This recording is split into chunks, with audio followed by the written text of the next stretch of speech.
हरि ओम श्री गणेशाय नमः। ओम नमः शिवाय। श्री शिव महापुराण सप्तचत्वारिंशो अध्याय। अंधक द्वारा प्रार्थना करने पर संजीवनी विद्या से शुक्र द्वारा दैत्यों को जीवित करना।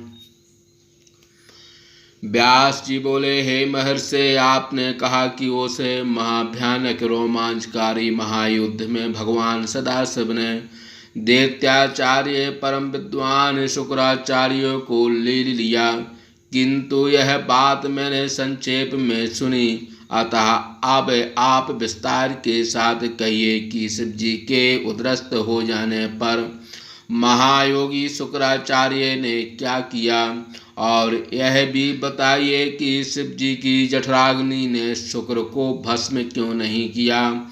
और हे बुद्धिमान, यह भी विस्तार पूर्वक कहिए कि कल्पांत की अग्नि के समान एवं साक्षात काल स्वरूप वे तेजस्वी शुक्राचार्य किस प्रकार शिव जी के उदर से बाहर आए, उन्होंने किस प्रकार एवं कितने काल पर्यंत शिव जी की आराधना की, उन्होंने मृत्यु का अतिक्रमण करने वाली जिस संजीवनी विद्या को प्राप्त किया, वह कौन सी विद्या है जिससे मृत्यु भी भाग जाती है। देवादिदेव लीला बिहारी भगवान शंकर के त्रिशूल से छुटकारा पाकर अंधक ने किस प्रकार गाढ़पत्य की पदवी प्राप्त की। हे महाधीमन, मेरे ऊपर कृपा दृष्टि कीजिए और उपर्युक्त सारी बातें शिवलीलामृत श्रवण करने वाले मुझे बताइए। ब्रह्मा जी बोले, हे तात, अमित तेजस्वी व्यास जी के इस वचन को सुनकर शिव जी के चरण कमलों का ध्यान करते हुए सनत कुमार ने उनसे कहा। सनत कुमार बोले, हे महाबुद्धे व्यास, तुम मुझसे शिव लीलामृत का श्रवण करो, तुम धन्य हो, शिव के परम भक्त हो, विशेषकर मुझे तो बहुत आनंद देने वाले हो। जिस समय अत्यंत दुर्भेद्य वज्रव्यूह एवं गिरव्यूह के अधिपति शंकर एवं अंधक में घनघोर युद्ध छिड़ा हुआ था, उस समय सर्वप्रथम महाबलशाली दैत्यों की विजय हुई। तत्पश्चात भगवान सदाशिव की कृपा से प्रमथ गणों की विजय हुई।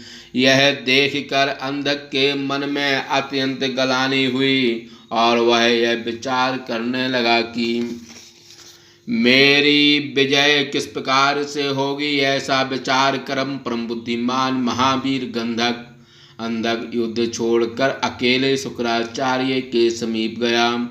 उसने रथ से उतरकर अपने गुरु शुक्राचार्य को प्रणाम किया और हाथ जोड़कर विचार युक्त वचन कहा। अंधक बोला, हे भगवान, हम लोग आपका आश्रय लेकर आपको गुरु मानते हैं, किंतु इतने पर भी सर्वदा विजय पाने वाले हम लोग आज पराजित हो रहे हैं। हे देव, आपके प्रभाव से हम लोग सदैव शंकर, विष्णु, इंद्र आदि देवताओं को तथा उनके अनुचरों को क्षुद्र तृण के समान समझते हैं, और आपके अनुग्रह के कारण ही सभी देवता भयभीत हो। सिंह संत्रस्त हाथी और गरुड़ संत्रस्त सर्प के समान हमसे डरते रहते हैं। आपके प्रभाव से देवों के दुर्भेद्य व्यूह में हम दैत्यों ने देवसेना को पराजित कर प्रवेश भी कर लिया है। हे भार्गव, हम लोग आपकी शरण में रहकर युद्ध स्थल में निशंक होकर विचरण करते हैं और पृथ्वी के समान अविचल रहते हैं, किंतु हे विप्र, अब वही दैत्यगण इस समय देवताओं से अर्दित होकर मर रहे हैं, अतः इन शरणागतों की रक्षा करें। मृत्यु को पराजित करने वाले महापराक्रमी देवगणों से मार खाकर युद्ध में गिरे हुए इन हुंड आदि मेरे गणों को देखिए। आपने सहस्त्रों वर्ष पर्यंत धूम कणों का पान कर जिस संजीवनी विद्या को प्राप्त किया है, अब उसके उपयोग का समय आ गया है। हे देव, इस समय आप कृपा कर असुरों को जीवित कर दें, जिससे सभी देवता आपके इस विद्या फल को देखें। सनत कुमार बोले, अंधक के वचन सुनकर परम धीर शुक्राचार्य कुछ दुखी से हो मन में विचार करने लगे। अब मुझे इस समय क्या करना चाहिए जिसके करने से मेरा कल्याण होवे। मुझे तो इन मरे हुए को जलाने के लिए संजीवनी विद्या प्रयोग सर्वथा अनुचित जान पड़ता है। यह विद्या तो मुझे शंकर के द्वारा प्राप्त हुई है, अतः इसका उपयोग तो शिवगणों के प्रति करना उचित नहीं जान पड़ता, किंतु शरणागत की रक्षा का धर्म सर्वोपरि है। ऐसा हृदय से विचार कर शुक्राचार्य ने अंधक की बात अंगीकार कर ली। तब शिव के चरण कमलों का ध्यान करते हुए स्वस्थ चित्त हो शुक्राचार्य मंदहास करते हुए दैत्यराज से बोले। शुक्र बोले, हे तात, तुमने जो कहा वह सब सत्य ही है। मैंने सचमुच इस विद्या की प्राप्ति दानवों के कल्याण के लिए ही की है। मैंने सहस्त्र बरस पर्यंत धूम कण पीकर शिव जी के द्वारा इस विद्या की प्राप्ति बंधुगणों के हित के लिए ही की है। मैं इस विद्या के प्रभाव से संग्राम में देवताओं द्वारा मारे गए इन दैत्यों को उसी प्रकार जीवित करूँगा जिस प्रकार मुरझाए हुए धान जल पाकर जीवित हो जाते हैं। तुम सभी इसी क्षण देखोगे कि ये दैत्य व्रण घोर रहत एवं स्वस्थ होकर सोकर उठे हुए के समान पुनः जीवित हो गए हैं। सनत कुमार बोले, अंधक से इस प्रकार कहकर शुक्राचार्य ने बड़े आदर के साथ शिव जी का स्मरण कर एक एक दैत्य को जलाने के उद्देश्य से संजीवनी विद्या का प्रयोग किया।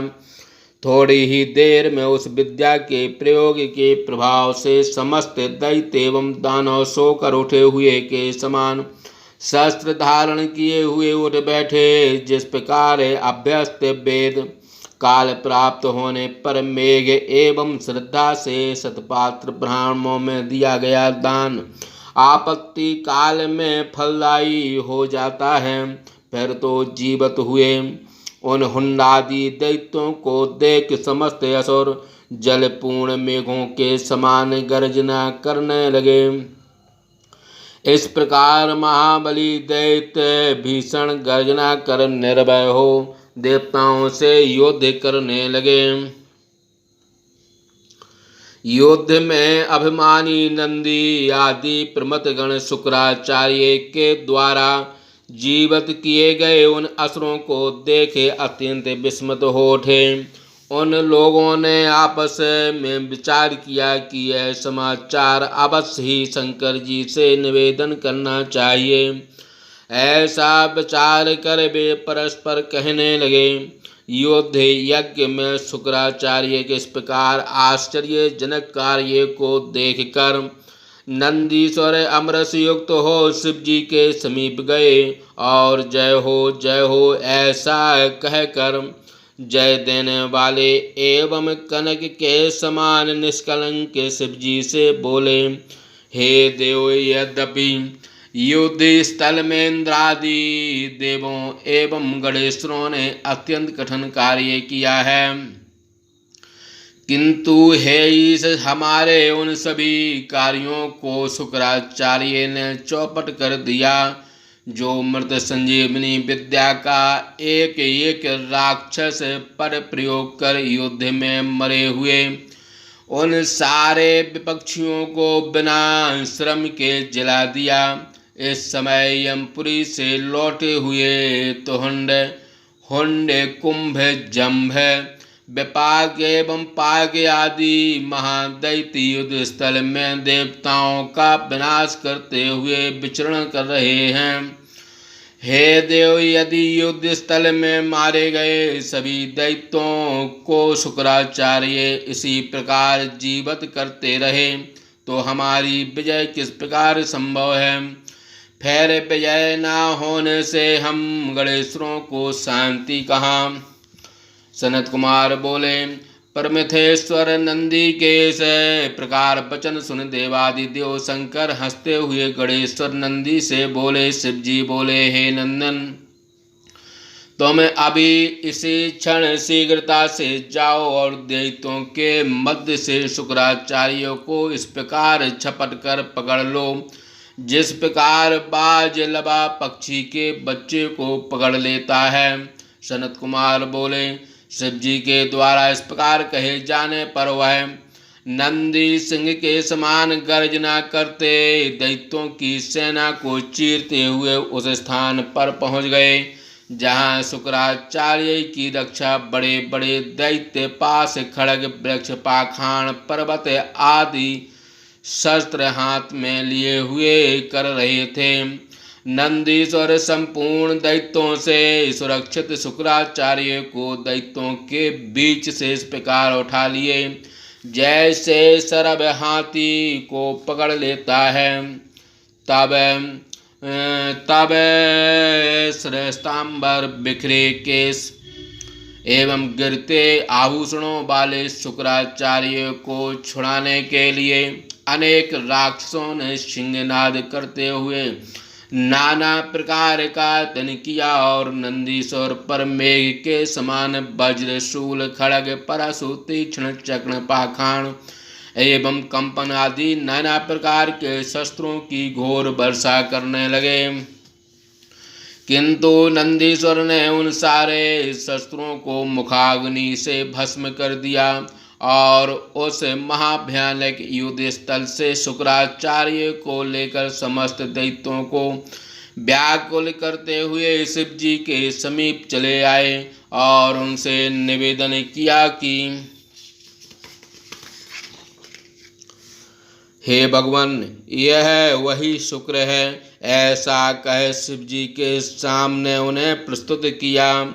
शिव जी ने देवताओं के लिए अग्नि के द्वारा दी गई आहुति के समान शुक्राचार्य को पकड़ लिया और बिना कुछ कहे ही प्राणियों की रक्षा करने वाले उन सदाशिव ने उन शुक्राचार्य को फल के समान अपने मुख में रख लिया जिससे समस्त असुर ऊंचे स्वर में हाहाकार करने लगे। इस प्रकार शब्दत्ती भाषा टीका सदस्य महापुराण के अंतर्गत द्वितीय रुद्र संहिता के पंचम युद्ध खंड में अंधक युद्ध में शुक्र निर्गीण नामक 47वां अध्याय समाप्त। बोलिए शंकर भगवान की जय।